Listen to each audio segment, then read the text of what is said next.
Magandang umaga, eksaktong alas 7 ngayong umaga, arangkada po ang express train ng MRT. Sa ngayon, ang southbound train muna ang magkakaroon po ng trial run. At nasa platform mismo ng North Avenue Station ang ating kasamang si Connie Sison. Connie, kamusta dyan? Yes, Igan.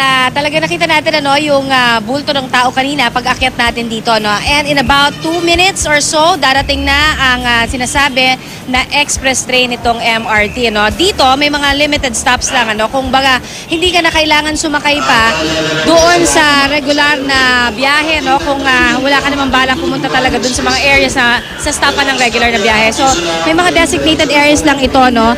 Katulad na sa Quezon Avenue particularly. Kunyari, kung pupunta ka lamang doon, mag-express train ka na. Yan ang ating paalala doon sa ating mga kababayan. So, ngayong umagang ito, Igan, ay kita natin, ito yung naririto na yung mga tao na sasakay ng express train. Unfortunately, dapat sasakay din tayo pero pinagbawalan na tayo ng kanilang MRT director na si Mr. Ato San Jose. Dahil sabi nila talagang ito talagang designated lamang talaga doon sa mga tao dahil kulang na kulang ang mga bagon nga nila. No? So, good morning sa inyo, Mr. Ato. Good morning din po sa inyo. Etong MRT express train natin, magsisimula na anytime today. 2 weeks ang tatagal nito, sir. Ano ho ang ina-expect natin from this? We are expecting that sana po ito ay makapagdulot din ng maganda para po sa ating mga pasahero. At for the first week ay ito po ay southbound lamang at next week po ay northbound naman ang ititas natin. Kung ito po ay maging maganda, tuloy-tuloy na po natin ito. Kung hindi naman po ay atin pong ititigil ito. Okay, so yan ina-announce na ngayon dito na paparating na itong MRT Express Train. Ilang bagon ho ito? 3 lang ho ba talaga for now? Ang isang train po natin ay may 3 bagon. Okay, so ibig sabihin, ito ho ay may capacity na ilan? Mga 1,182 passengers. 1,182. For the whole day yan? Or paano ho ba? Per trip? Bilangan? Isa-isang biyahe po. Isang biyahe. Okay, so makakadagdag talaga ito kung sakasakali para doon sa mga pasahero na nakikipagsiksikan all the way kasi bawat isang stasyon na sinasakyan pa for now. Pero dahil ito sa express train, hindi na nila kailangan gawin yan. Opo, ito pong mga express train natin ay 5 istasyon lamang po ang bababaan.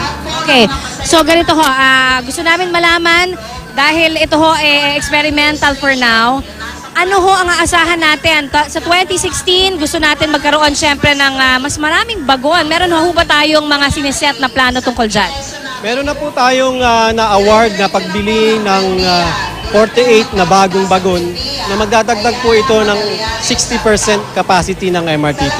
Okay, para lang din ho sa kaalaman ng lahat, nabanggit ko na kanina, na ang kapasidad lang ho ng MRT trains natin ay nasa mahigit 300,000 kada araw. Pero lumalagpas tayo doon. Definitely mga around 560,000 per day. So talagang kulang na kulang. Ang kailangan natin ay mga extra talagang bagon. Opo, kailangan po natin yung mga bagong train. Pero for now, dahil wala pa tayong mga bagong bagon, ito muna ang gagawin nating scheme, Opo, iniisip po natin ito na baka po meron tayong magawang paraan na out of the conventional para po matulungan po yung mga pangangailangan ng pasahero. Ako, sir, late ang ating express train. Sabi niyo 7 a.m. Wala pa. Andyan na po yung train, nakaparada na. So, sa dulo daw. O sa dulo, nandiyan na yung train. Ayun, nakikita na natin, Papalapit na siya, Yan ang unang biyahe ng express train ng MRT, Nakikita ho natin na napakarami nang nakapila ngayon para sumakay dito sa express train na ito na merong 5 ruta lamang na bababaan. Ayan, yan ang ating pinakaunang sakay dito naman sa express train. So, ito ay bababa sa anhong mga ruta para paalala doon sa ating mga kababayan. ang una pong sasakyan niya ay Quezon Avenue. Ang sunod pong baba nito ay sa Buendia, sa Ayala, Magallanes, and Taft Avenue. Okay. So, ayan ho, paalala lang yan sa at least gagawan din natin ng mga paraan din para at least makausap natin maya-maya lamang din yung ilan sa mga pasahero tungkol dito naman sa express train. Ma'am, excuse me. Saan kayo po ito? Sa Ayala Station. Ayala Station. Kasama ba, sir? Ayala Station? Hindi, so hindi ka sasakay nitong express train, So ito mga sumasakay lang talaga dito yung doon nabanggit natin sa 5 ruta, Isa dyan yung Quezon Avenue. Kung hindi ho kayo sasakay doon sa kumbaga regular na train, mag-express train lang kayo. Anyway, ito ho ay mas convenient. Ika nga, Mr. Ato, talagang ito ho ay sinasabi natin na kung wala naman silang pupuntahan at balak pang puntahan doon sa ibang mga ruta at kabilang doon sa 5 ruta ng express train, dito na lang sila. Opo, yun ang ating plano na sana po ay kung ano po yung ating pupuntahan, doon na po tayo sumakay para hindi po magkaroon ng overcrowding sa mga platform. Pero sir, napansin ko lang kasi parang malilito ka rin kung ikaw sa express train o meron ba kayong linya particular dyan? Sa baba po meron na po tayong 2 linya. Yung linya po ng express train at saka ng regular train. Pag akyat mo, wala nang linya.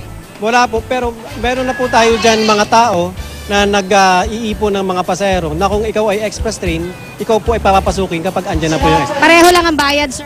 Parehas po ang bayad nyo. Alright. So ito ho, nakita ho natin ang express train na unang-unang nagbiyahe dito naman po sa MRT North Avenue Station. Balik muna sa inyo dyan. Maraming salamat, Connie Season.